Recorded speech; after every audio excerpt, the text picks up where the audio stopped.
మరణించాక ఏమి జరుగుతుందనేది ఒక్కొక్క మతం ఒక్కొక్కలాగా చెప్తుంది.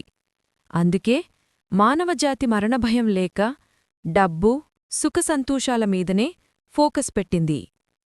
చచ్చిపోయినవాడు తిరిగి రాకపోవడమనేది అత్యంత భయాన్ని కలిగించే విషయం. మన సొంత వ్యక్తి ఏదైనా ఒక ఊరికి వెళ్ళి తిరిగి రాకపోతే ఎంతో భయమేస్తుంది. అలాగే మరణించిన మన సొంత వ్యక్తి తిరిగి రాడనేది నగ్నసత్యం. కాబట్టి చచ్చిపోయాక ఏదో భయంకరమైన పరిస్థితి నెలకొందని దీనివల్ల అర్థమవుతుంది. మనుష్యులు దీనిని నిర్లక్ష్యం చేస్తే ఫలితం శాశ్వతమనే విషయం స్పష్టంగా తెలుస్తుంది.